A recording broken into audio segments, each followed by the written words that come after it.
तो मूवी का स्टार्टिंग में हमें एक टीनेज लड़की को देखते हैं जिसे कुछ लड़कियां मिलाकर जबरदस्ती मेकअप लगा रही थी। इसके बाद उसे एक रूम में बैठा देती है और बाकी लड़कियां उस रूम में एक आदमी को भेज देती है। और आपको तो पता चल गया होगा कि ये जगह एक कोटा है और इस कोटा का मालिक है रश्मि बाई। तो एक लड़की रश्मि बाई को आके कहती है कि वो नई लड़की खाना पीना नहीं कर रही। फिर वो कहती है कि वो गंगूबाई को बुलाइए क्योंकि वही शायद इसको ठीक कर सकती है। और अब यहाँ पे एंट्री होते हैं गंगूबाई यानी कि आलिया भट्ट की। गंगूबाई ने उस नए लड़की से पूछती है कि तुम्हें यहाँ किसने लाई है। तो वो लड़की कहती है कि मेरे पति ने मेरे को यहाँ पे लाके बेच दिया है। इसके बाद गंगूबाई का पास्ट का सीन दिखाया जाता है। गंगूबाई पहले गंगा था, कमाटीपुरा से दूर काठियावाड़ी की रहने वाली थी। वो अपनी जिंदगी बहुत ही खुशी से बिता रही थी और उसका एक बॉयफ्रेंड भी था जिनका नाम रेमनिक है। तो एक दिन रेमनिक ने बताती है कि उसे मूवी में काम मिला है, इसलिए उसे मुंबई जाना होगा। और गंगा भी रेमनिक के साथ मुंबई जाने के लिए तैयार हो जाती है। मगर रेमनिक ने गंगा को बताती है कि मगर तुम्हारा घर वाला तुम्हें वहाँ से जाने से मना कर देगा।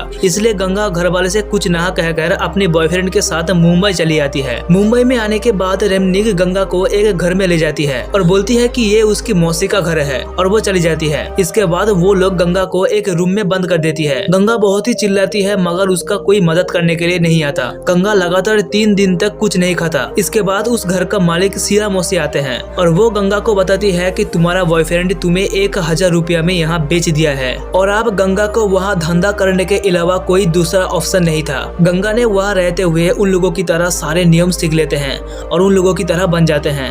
तो एक दिन शीला मौसी ने गंगा को उसके कमाई देने के लिए आते हैं, लेकिन गंगा बताती है कि आज जो सेठ आया था उसने मुझे एक नया नाम दिया, गंगू। सो गंगू को कोठी में रहते हुए ऑलमोस्ट 1 साल पूरा हो गया था और अब वहाँ के लड़कियां शीला मौसी से ज्यादा गंगू की बात को मानते थे। तो अगला सीन में हम देखते हैं कि रात में एक लड़की गंगूबाई से आके अपने पापा को लेटर लिखने के लिए बताती है। जब गंगू लेटर लिख रही होती है तब वहाँ के सारे लड़कियां इमोशनल हो जाती है क्योंकि वो सारे लड़कियां की कहानी ऑलमोस्ट सेम थी। इसके बाद अगला दिन शीला मौसी के पास एक आदमी आके कहते हैं कि एक आदमी आया है जिनका नाम है सेकिन अब्बास और वो सिर्फ गंगू के लिए आए हैं। बाद में गंगू जब उस सेकिन अब्बास से मिलते हैं तब वो आदमी गंगू को बहुत ही बेरहमी से मारते हैं। गंगू की आवाज सुनकर वहाँ पे सारे लड़कियां आ जाते हैं और दरवाजा खोलने की कोशिश करती है, लेकिन वो दरवाजा नहीं खुलती। गंगू की हालत इतना खराब हो जाती है कि उसे हॉस्पिटल में एडमिट कराना पड़ा। कमली जो कि गंगू के साथ काम करती थी वो गंगू को बताती है कि सेकिन अब्बास करीम लाला के लिए काम करती है। करीम लाला कमाटीपुरा का माफिया है जिससे पुलिस भी डरते हैं। कुछ दिन बाद गंगू ने जब ठीक हो जाती है तब वो मदद के लिए करीम लाला के पास पहुंचते हैं और बताती है कि उसके आदमी उसे बहुत ही बेरहमी से मारे हैं। करीम ने तो पहले इग्नोर कर देती है, लेकिन जब गंगू ने अपनी चोट को दिखाती है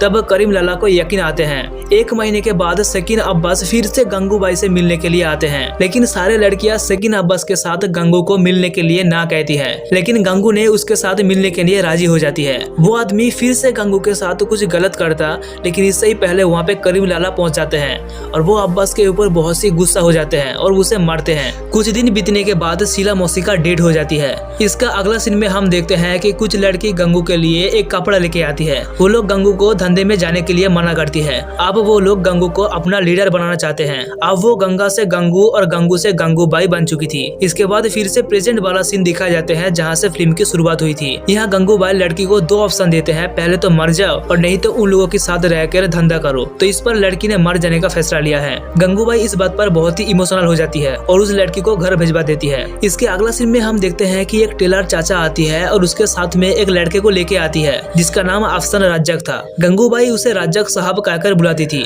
रज्जक साहब गंगूबाई का माप और साड़ी का काम संभालने का काम करती थी। गंगूबाई और अफसन रज्जक साहब के बीच प्यार भी हो गया था और अब आने वाले दिनों में इलेक्शन भी होने वाले थे जिसे गंगूबाई ने जीतना चाहते थे। तो रहीम नाम के एक लड़का गंगूबाई से कहते हैं कि रज्जा भाई 2 बार इलेक्शन जीत चुकी है, सो उससे हराना नामुमकिन होगा। इसके बाद जब ईदगाह दिन आते हैं तब गंगूबाई करीम लाला के लिए खाना बनाकर लेके जाती है और बोलती है कि इलेक्शन में जीतने के लिए उसे कुछ पैसे की जरूरत है। तब करीम लाला पूछती है कि कितना चाहिए। तब गंगूबाई ने कहते हैं कि आप बस अपना शराब का धंधा मुझे संभालने दीजिए। करीम लाला ने राजी भी हो जाती है और उसे एक कार भी गिफ्ट करते हैं। गंगूबाई कार को लेके अफसान के पास पहुंच जाती है और उसे घुमाने के लिए ले जाती है। वो दोनों कार के अंदर ही रोमांटिक हो जाती है। इसके बाद हम देखते हैं कि गंगूबाई की कोठी पर पुलिस का रेड बढ़ती है, लेकिन गंगूबाई उसे पैसा देकर उसके दिल खुश कर देते हैं। अगला सीन में हम देखते हैं कि गंगूबाई अपने लड़कियों के साथ खाना खा रही होती है। तब वहाँ राज्यबाई खुद आ जाती है और गंगूबाई को इलेक्शन में खड़ा होने से मना कर देती है, लेकिन गंगूबाई भी किसी से नहीं डरती। राज्यबाई जाते जाते कहते हैं कि कल मेरे भाषण को सुनने के लिए जरूर आ जाना, लेकिन अगले दिन गंगूबाई पर्दे पर मूवी चला देती है, जिससे कि सारे लोग राज्यबाई की भाषण को सुनने की जगह मूवी देखने के लिए आ जाती है और गंगूबाई अकेले में ही उसकी भाषण की जगह में जाती है।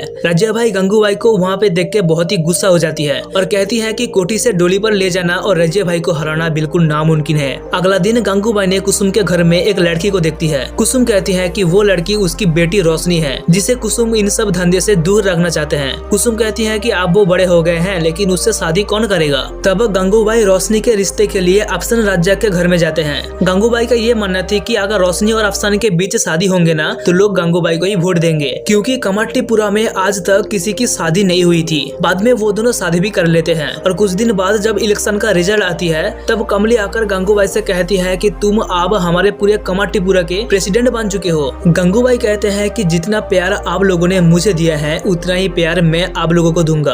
और अब अगले सीन में हम देखते हैं कि गंगूबाई 12 साल बाद अपने घर वालों को फोन करती है और अपनी माँ से बातें करते टाइम उसकी माँ बताती है कि तुम्हारे पिताजी अब नहीं रही। अपने पिताजी की मौत की खबर को सुन के वो बहुत ही सैड हो जाती है। कुछ दिन बिताने के बाद कमाटीपुरा के लोग आंदोलन शुरू कर देती है। गंगूबाई मुर्दाबाद बोल के नारे भी लगाना शुरू कर देती है, क्योंकि वो लोग किसी भी हाल में कमाटीपुरा को खाली करना चाहते हैं। इसके बाद में हम स्कूल के फादर को देखते हैं, जिनसे मिलने के लिए एक रिपोर्टर आते हैं और गंगूबाई भी अपने एरिया के बच्चे को लेके स्कूल में एडमिट कराने के लिए पहुंचती है और उन बच्चों का एडमिशन भी हो जाते हैं। इसके अगले दिन बच्चों ने गंगूबाई से आके कहते हैं कि स्कूल के टीचर ने उसे बहुत ही मारे हैं। अगले सीन में हम देखते हैं कि कमली की तबीयत बहुत ही खराब हो जाती है, क्योंकि वो माँ बनने वाली थी। कुछ दिन बाद कमली एक बच्चे को जन्म देकर मर जाती है। इसके अगले सीन में हम देखते हैं कि वो स्कूल में जो रिपोर्टर थी वो रिपोर्टर गंगूबाई की तस्वीर को मैगजीन में प्रिंट कर देती है, जिसके बाद गंगूबाई की पब्लिसिटी और भी बढ़ जाती है। रिपोर्टर उसे कहती है कि कल बहुत बड़ा रैली होने वाले हैं जहाँ तुमको भाषण देना होगा, और वो गंगूबाई को एक स्पीच भी देते हैं। तो अगले दिन गंगूबाई जब स्पीच देने के लिए जाते हैं तब वो रिपोर्टर की दी हुई स्पीच को फाड़ देती है और जो कहती है अपने दिल से कहती है। वो कहती है कि हम भले ही धंधा करते हैं मगर हमें भी समाज में जीने का हक है, हमें और हमारे बच्चों को इज्जत मिलना चाहिए। गंगूबाई की स्पीच को सुन के लोग बहुत ही खुश हो जाते हैं और गंगूबाई को सपोर्ट करते हैं। बाद में हम देखते हैं कि गंगूबाई से मिलने के लिए एक मंत्री आते हैं। वो मंत्री गंगूबाई को प्रधानमंत्री से मिलने के लिए दिल्ली भेज देती है। प्रधानमंत्री और गंगूबाई के बीच बहुत सारा बातें होती है, जिसका फायदा गंगूबाई को ही होते हैं। कमाटीपुरा के गलियां बताती है कि गंगूबाई के रहते हुए वहाँ पे एक भी औरत के ऊपर से छाद नहीं जाएगा। गंगूबाई का नाम भले ही इतिहास में ना हो मगर कमाटीपुरा की गलियां आज भी गंगूबाई को याद रखती है। और इसी के साथ इस मूवी का एंड हो जाती है।